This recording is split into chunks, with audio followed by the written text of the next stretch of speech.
Please listen carefully.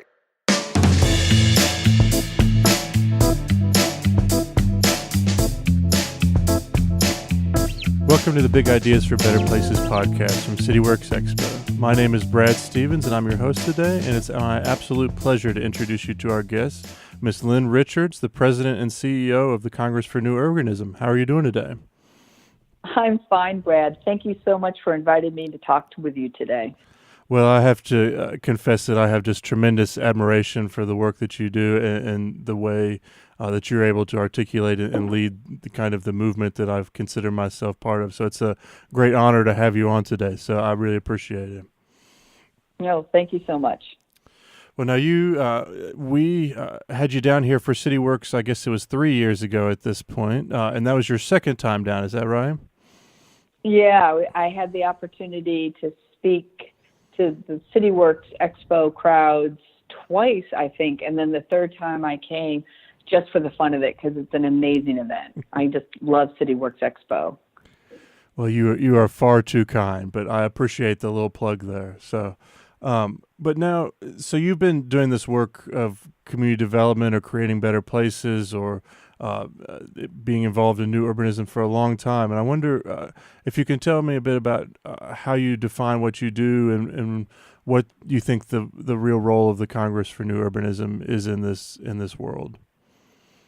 Yeah, so I've been working with communities, neighborhoods, cities and states on creating better places or, frankly, to help them achieve their vision. Because most of the times, if you're talking with community groups, activists, local governments, if they have a pretty good idea of what they want to achieve, it becomes an issue of the rules, the regulations, DOT funding, any number of different barriers that get in the way of achieving what they want to do. So in working directly with communities, you start a conversation always by what is it that you want to achieve? And to the extent that you can begin to pull out of the technicals, and really get down to the day-to-day. I want to be able to walk to the grocery store. I want to be able to walk to the playground. I want, more choices for my college senior who's graduating to live. I want a place where my mother-in-law can move into, where I can have easier access. At no point in all my years of working does anyone ever say, I want to sit in more traffic. I wish housing prices were more expensive. Hey, can we have fewer choices on where and how to live, work, shop, and play and get around? So what happens when folks get all their knickers in a twist about some issue, it's that issue has become politicized, and you need to begin to unpack it. Like, I don't like having somebody take away the parking. It's like, okay, well, this isn't about parking. What we're trying to unearth are what are the outcomes? How do you want your street to work? How do you want your neighborhood to work? What are the outcomes you want for this place that you inhabit? And so much of planning these days has gotten to be about the building, but really the building frames the public realm. And a lot of the work that I do with communities is to try to pull them back and to look holistically at their neighborhood. That it's not only about creating the buildings, but the buildings frame the street, which is a public realm. The street creates places for people and vehicles and, the daily business of life to interact. So how do we create these places where people and businesses can thrive and prosper? And that's really what I keep pivoting to in my work over the years, and particularly with C&U. How do we design, plan, and build places where people and businesses can thrive and prosper? Well, so one of the core tenets of CNU is this, and new urbanism in general, is this idea that the physical environment plays a crucial role in how our lives play out. And I wonder if you could dig in a little bit to where you think that connection comes through. Sure. So new urbanism is bound by the charter, and in so many ways it becomes the Constitution. And it's a series of principles which lay out best practices on how to plan, build, and design at the regional, the neighborhood and the block level. So it's at all scales. And the physical environment, or what we like to call the built environment, plays a critical role in how our cities, towns, neighborhoods. I always try to break it down. Like, nobody, you say you're from a city, but actually you live in a neighborhood. If you can break it down into the smallest unit that impacts you are more interested in how your neighborhood works, or how that neighborhood interacts with the neighborhood next to it. So few people are able to really begin to think about the scale of the region, but the region is made up of just a series of neighborhood building blocks. So the physical environment, or the built environment, plays a critical role in how these blocks and neighborhoods, a series of neighborhoods, sections of towns within cities, Main Street corridors operate. And when you begin to think about it as a series of building blocks, you can see how a block contributes to a neighborhood begins to contribute to a town, the elements of a town become the elements, the foundational elements of a city, and so on. So when you're kind of working on that level, is there a best practice or a way that you recommend about how to determine what level to start looking at for impact? Because there are certainly things that need to be done on the city or the region level, but also things that need to be done on the neighborhood level. And how do you kind of prioritize where you start with that? As an outsider, you never prioritize. You listen to what the local government or the developers, or wherever the opportunity is that brings you to that town. Where do they want to start? So it's different for every single place. And for many cities that are looking to start this process, they just start with some basic education, and everybody has an idea in their mind of a particular place or street that they want to fix. So it's not as though I ever come into a town and start the conversation of saying, hey, I was driving through your town and I think this particular area needs to be fixed or revitalized first, because that part may work really well for them. And other folks may say, oh, well, actually it's this area that we really want to sort out. So for example, I was working in Topeka, Kansas one year, and they brought me in to look at implementing green infrastructure or street level stormwater management. And they were, thinking about doing some of these practices about 2 miles outside of town. The outcome that they wanted was a demonstration project. And they thought that this particular area about 2 miles outside of their central business district was the best place to do it. And taking me to lunch on their main street, maybe a third of the buildings were boarded up or underutilized. And I said, the best place to do a demonstration project is right here on your main street. So again, they brought me in to look at how to implement stormwater management. And at that juncture, I could say, get the outcome, but this is a better place to do it. It's going to demonstrate that you're investing in your main street. And that's going to send a signal to the private investment that, hey, we care about this. And as an added bonus, your capital is right here. All the state legislators will come for lunch and they can see this. You can kick the tires. You can see how this works. Put it in a very public place. And they hadn't quite thought about it that way. They thought, well, this area really needs it more. Yes, but the outcome wasn't necessarily to manage your stormwater. It was to create a demonstration project, which will also manage your stormwater.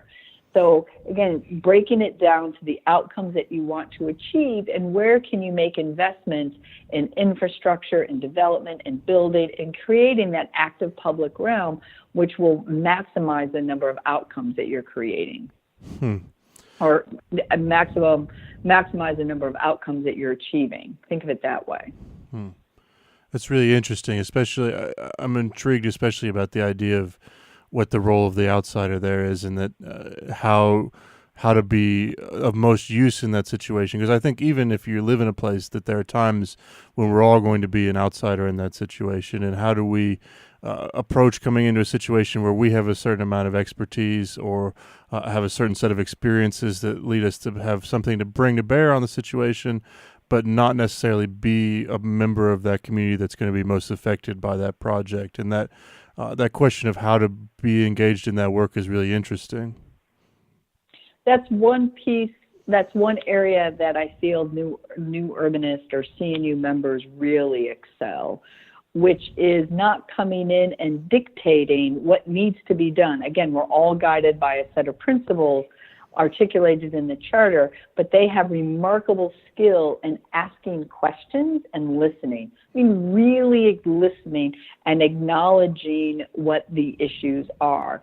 And if you start there, if you start at that place of spending the time, the prep time in advance of arriving on site and having conversations, where are the challenges, where are the opportunities, what is it that you want to achieve, talking to a wide number of stakeholders, from the homeless guy on the street to the soccer mom to, the people who come into town, really kind of getting, the wide tapestry of opinion. And then you begin to suggest what could occur to achieve the core goals that have been articulated.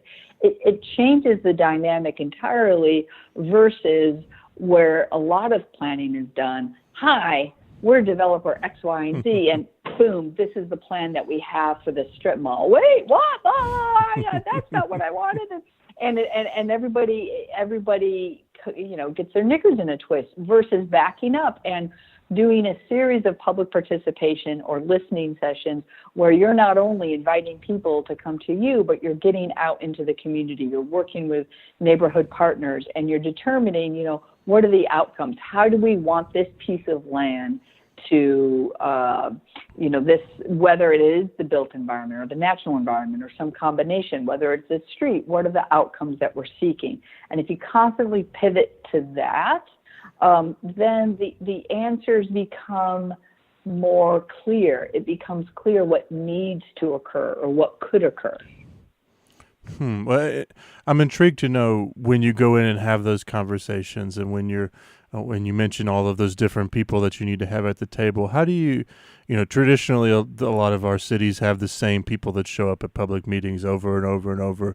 They kind of dictate that conversation for better or worse. How do you go about kind of extending that conversation and making sure that you're getting the voices that you need to be at the table to make sure that you can set the right goals and set the right expectations? And that is the $10,000 question or the $64,000 question. And that becomes the key piece. So first off, it doesn't work to have a public meeting where anybody can speak from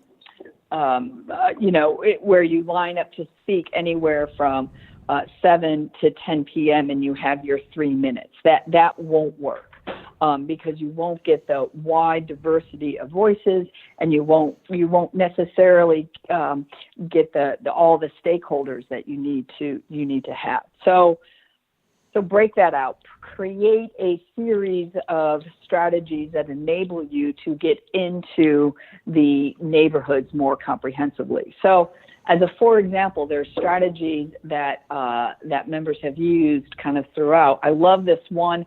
I think it was in St. Paul where they created like a rickshaw of a potential or, a draft plan, and they just started walking the streets of a neighborhood with this draft plan in the rickshaw, inviting people to come out of their houses and to see how this, what is going on, and, this is what we're proposing, this is an idea, what do you think, what's the outcome?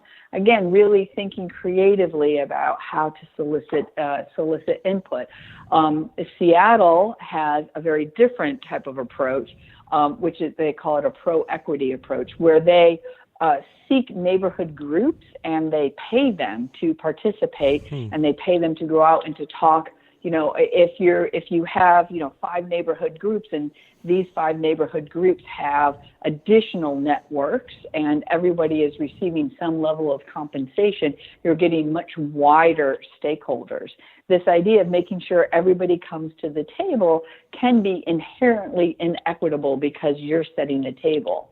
So how do you make sure that you're going to other people's tables and you're soliciting that input?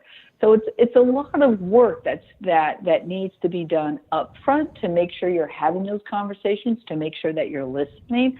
And that's the piece around community development that is often not valued. It's absolutely understood, but it's not valued enough. And that's a big piece of what CNU is working on with its members, really trying to engage that process, widen that process. And we have a couple of projects underway now that we're trying to get this information further out, more embedded into the field. And frankly, the issue is not that anybody's a bad person. Everybody knows that this is the preferred way, but it can be incredibly expensive and time consuming. On the other hand, if you're stopped further on in the planning, or you need to redo and have more meetings, et cetera, that too can become incredibly time consuming and expensive. So there's got to be an easier way that's more streamlined, where you can just start a conversation around outcomes. You can, go through, say, a 4 to 6 month process of really listening to people and not making any assumptions. Going to various meetings, to churches, to neighborhood groups, walking the streets, collecting that information, and then building from there. What is likely to happen as well, what we find is many neighborhood groups or issues are brewing in the neighborhood on something else. We don't have enough food stores. We don't have adequate transit, as a for example. So while you may be running a process to redesign a school or to redesign a playground or something along those lines, right? Just what will come up is because there have been no opportunities to voice concerns on other areas. They're like, but we need to talk about transit. It's like, okay, but we're talking about the playground now, but we need to talk about transit. And those members, those urban designers that have the highest degree of sensitivity often will pivot to transit. They're like, all right, let's air this issue. Let's talk about transit. And even though that is not the purpose of the meeting, by spending time and acknowledging what those concerns are, and again, it can be addressed at a later point. That's hugely helpful in a public meeting, enabling the conversation to eventually move forward because everyone feels that they're heard. And it's great information for the local government to know as well. It's like, oh, we didn't realize there was an issue with transit. Let's go ahead and fix that. So now we can talk about the playground. I'm just using that as an example. Well, that's so interesting. I particularly appreciate your comment that it can be very expensive, because I think that's the part that I was talking to someone recently. We were talking about how time consuming this is, and I think it's important on some level that we equate that time with money. And it's also hard because that money that we have is usually limited. Like, I'm imagining in that conversation you just mentioned that person that's coming there to talk about playgrounds, probably their money can only be spent on playgrounds. And yet that's not the most immediate need, because that money, even though that money would perhaps be better spent somewhere else, it has to go to that place. And that talk about money is often difficult here, but I feel like I appreciate you making that point there.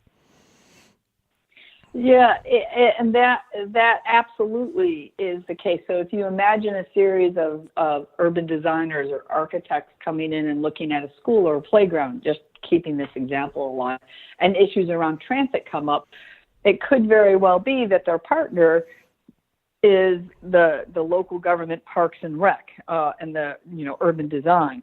Yeah, but chances are there's also somebody looking at transportation, and then they can be called in.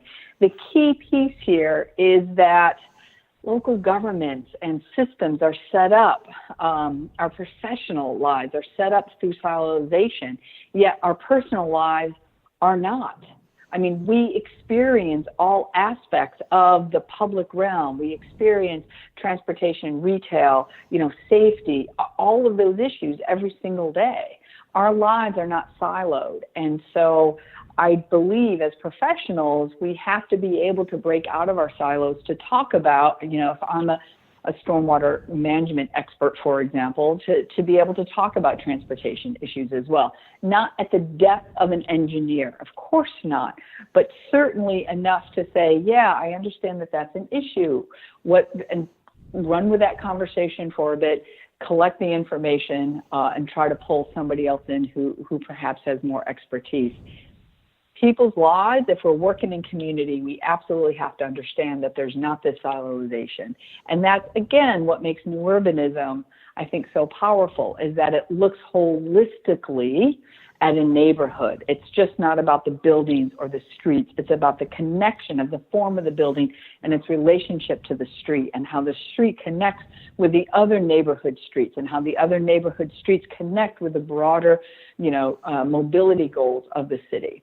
It's that holistic nature that new urbanism brings to city building, that as a profession, we also need to move into a kind of more holistic thinking. I think that's where it begins to break down in so much of community building. We'd like to take a moment now to say thank you to our sponsors today. The Urban Affairs and Planning program at Virginia Tech School of Public and International Affairs offers an interdisciplinary approach to understanding planning and policy for megaregions, cities, suburbs, and rural regions in the U.S. and abroad. UAP faculty have expertise in urban planning, architecture, urban design, economics, geography, political science, law, technology, and engineering, and provide students with a multifaceted understanding of how communities grow and change. Students apply their knowledge and professional skills by participating in real-world problem solving with community clients through project-based studios and applied research. UAP emphasizes technical analysis and policy evaluation in approaching the complexities of modern communities. So big thanks today to the Urban Affairs and Planning program down at Virginia Tech for being our sponsor. If you'd like to hear more, check them out online. But without further ado, we'll get back to today's guest. Thank you.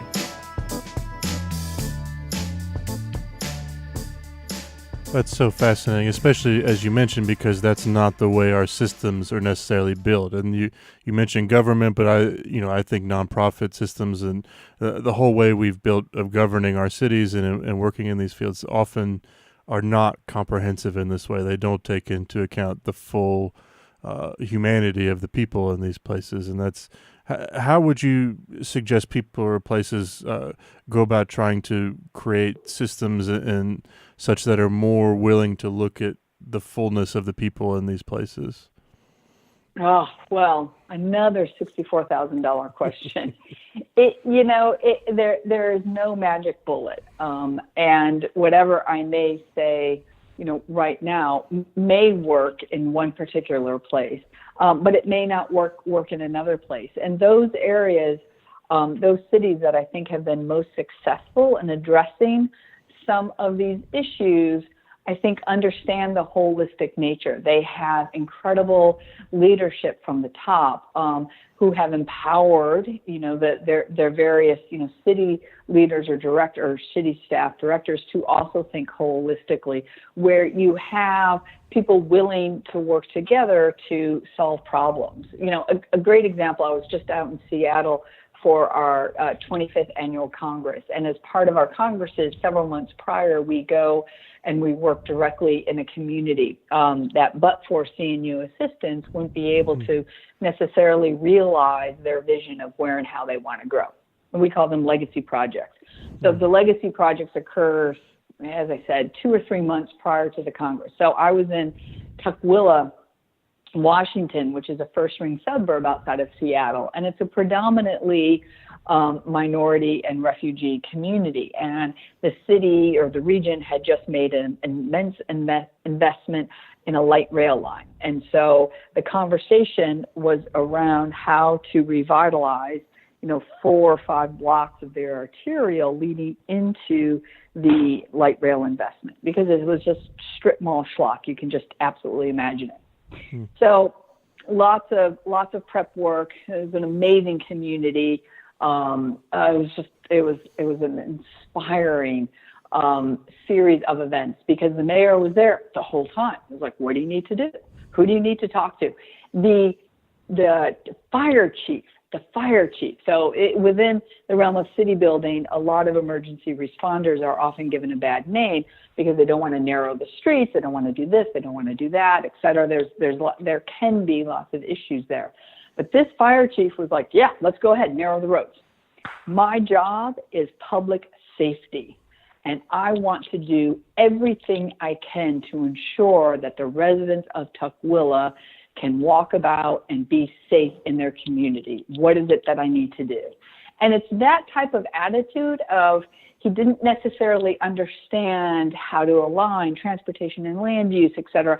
But as we worked through the process, and as our transportation engineer said, this is how you could modify the street to slow speeds down to make it safer for people, pedestrians, for bikes. He's like, all right, let's do it. Is it going to be safer? Is it going to lower, the number of crashes? That is my job. Let's do that. That type of kind of holistic thinking, from the mayor to the fire chief to all of their staff, it was incredible. And the community really, really responded.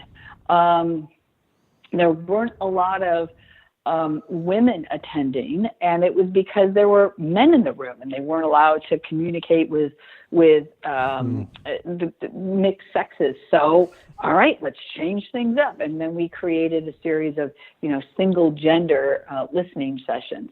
And that type of problem solving on the spot to make sure that all the different needs are being met, it was just a fantastically successful legacy project, and they've already moved into implementing some of the suggestions that we had. But that type of holistic thinking, that type of leadership from the top, I think is what really allows some cities to kind of move forward while other cities are kind of stuck and really struggling.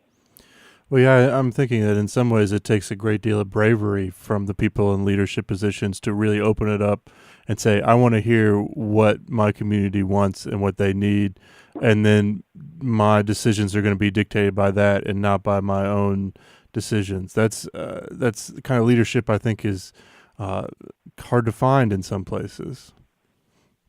Can be, yeah. And, in those places that don't have that type of leadership, again, completely understandable, because there's very few bad people in the world. There's very few people doing public service at whether you're elected or your staff or urban designers that are trying to do badly. Nobody is trying to achieve bad outcomes. There are some development types that have unintended consequences. I mean, we know what the consequences are, but it's still, hey, the market demand says this needs to be built. So if you go with the assumption that nobody is actively trying to do a bad thing or achieve a bad outcome, and you start the conversation of how can we work together to reach an outcome which, again, maximizes the number of benefits for the most number of people, it becomes a very interesting and different conversation. And increasingly, I feel local governments are really stepping up to the plate. I spent a number of years working at the federal level, and in that time I had the opportunity to work with a lot of governors in state level. But I honestly feel, particularly now, it's the cities that are leading the way. They're the real innovators because they have a smaller scope. They can try experiments. They can embrace failure to say, hey, this didn't work. Let's try something new. And if they're able to share information more fully and concretely, then, for example, I can tell the city of Akron what Seattle is doing on a pro-equity agenda. Hey, says their brand new mayor, that sounds really interesting. How can I begin to do that? And I think that's the real power of groups like CNU, is that information dissemination, information creation, what's innovative, what's new, what's working, what isn't working, where are those unintended consequences.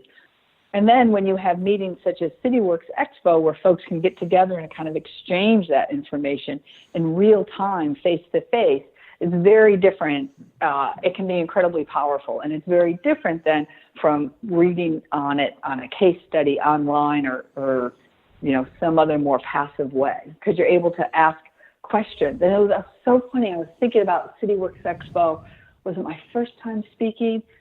And some person came up to me in the town hall, whatever that the center market, and we were having this conversation, and they said, have you ever heard of Build a Better Block?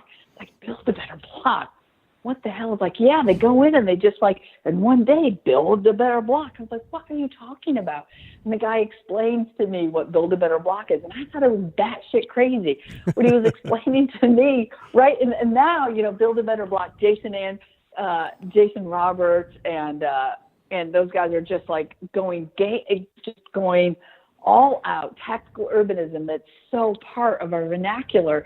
And first time I heard about it, I was in my own little EPA silo, was at CityWorks Expo, which demonstrates how important it is for people to get together and to talk to folks that they don't normally talk to. I probably would have found out about tactical urbanism at some point, and certainly about build a better block. But I've got my notebook, and I'm like, build a better block? What is this? And then I went and Googled it. I don't know when that was, 2012, something like that. Anyway, really fun.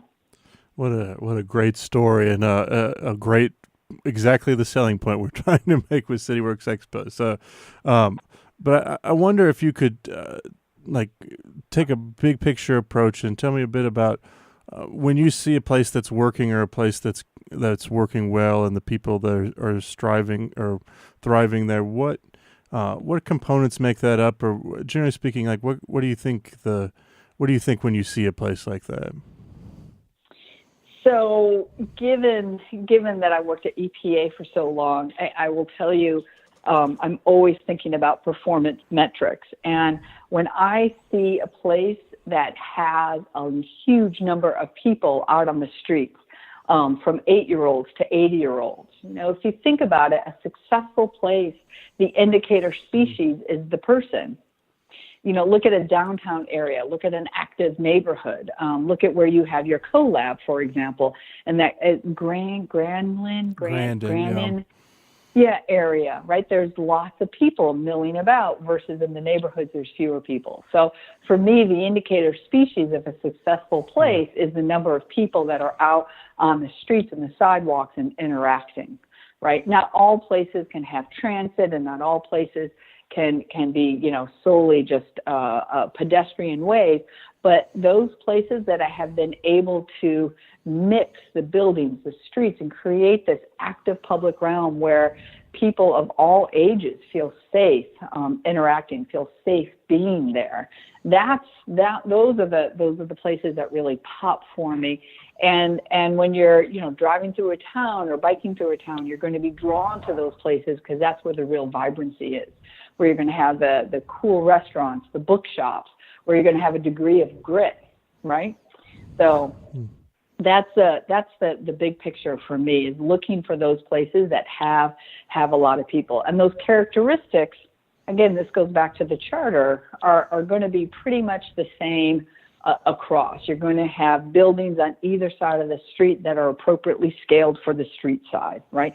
Park Avenue in Manhattan works fantastically because you have really tall buildings and a wider street than usual, and it just creates this scale that absolutely works. In a smaller town, the buildings are going to be 2 to 4 stories high. It's going to be a narrower street. The buildings frame the street to create a space that feels warm and welcoming, that draws people in, that not only recognizes the importance of the pedestrian, but also celebrates that role. So those are the characteristics. Generally, too, you're going to see street trees.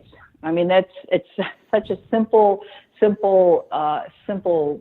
the word I'm looking for? Like addition to a street, but you're going to have wider sidewalks. You're going to have greenery. Again, those places that create this active public realm. Not in all cases, but those places that really, really pop are going to have street trees. You're going to have on-street parking, because the cars create a buffer between the pedestrian and the traffic flow. You're going to have streets that aren't 10 lanes across, which make it difficult to cross. You're going to have this distance where folks, again, of all ages and abilities can get across well. So places where you have a wide range of walking, maybe biking, transit, and cars, mixing together well and safely. So those are some of the characteristics. You're going to have shops or destinations. So oftentimes we pivot to retail, but it doesn't have to be retail. It can be a farmer's market. It could be, a co-working space. It absolutely can be retail, but it can also be an art gallery, which has an active storefront. There's a redevelopment in Lakewood, Colorado called Belmar Mall, and the back side of this parking garage, the architect Tim Van Meter took out 10 feet by 10 feet and created what he calls these glass jewel boxes, and it's 10 feet by 10 feet, and it's just built into the parking lot and extends into the parking garage and extends out into the sidewalk. And they're given reduced rents in exchange for activating the space.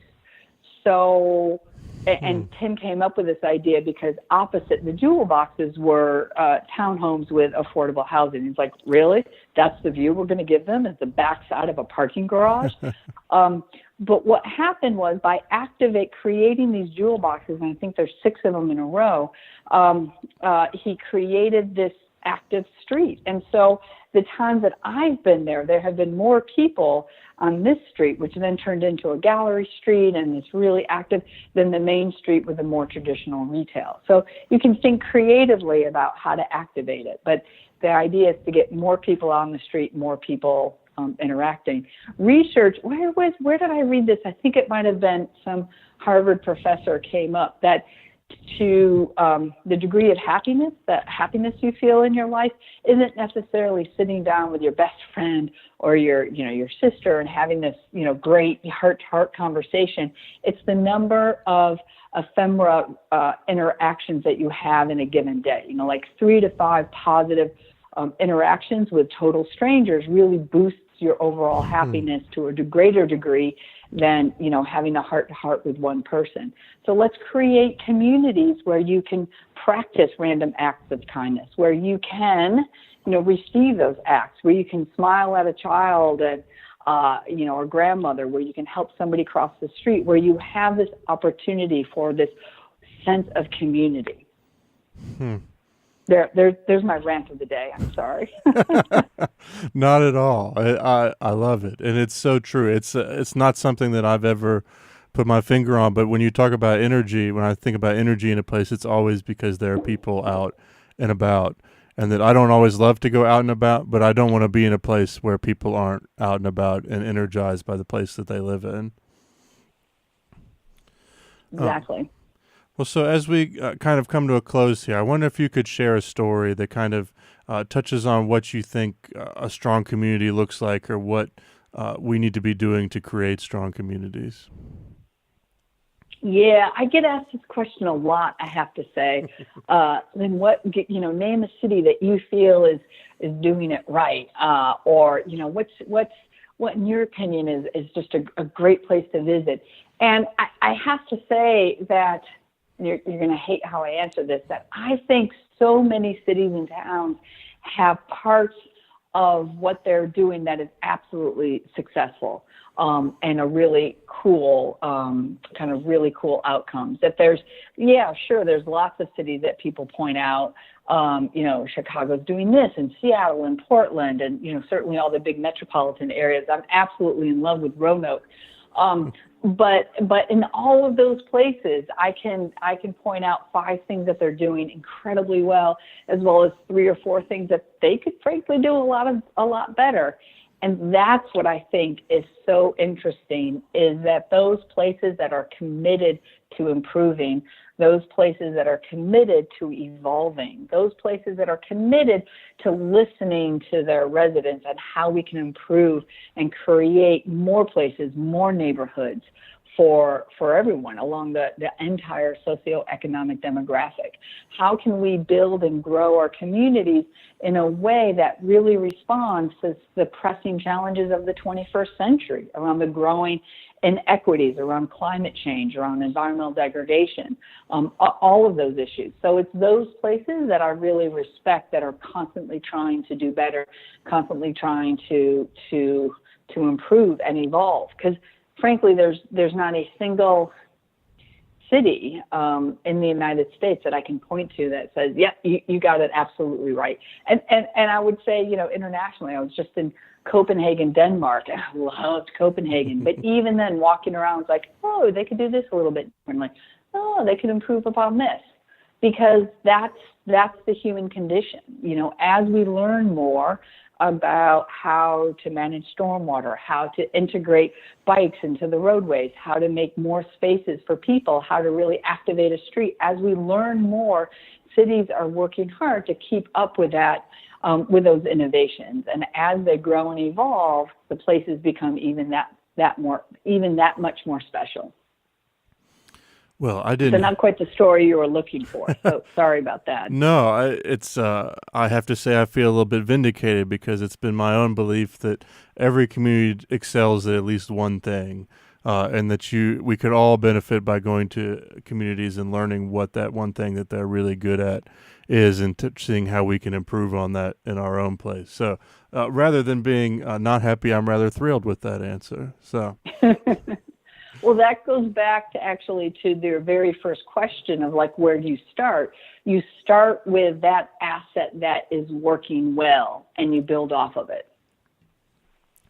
Well, very good. And that's where you start the conversation in any city, because every single place has some place that is absolutely beloved, and so you start there. And then you work in those areas that are either directly adjacent to it or nearby, and that's how you start the momentum. Well, thank you so much for taking the time to share your wisdom with us today, Lynn. I really appreciate it. And if you guys are interested in hearing Lynn's talk from several years ago, I don't think we have both of them, but one of them, you can check it out on our website, cityworksexpo.com. But again, thank you so much for taking the time today, Lynn. Well, thank you for inviting me, and good luck with CityWorks this year.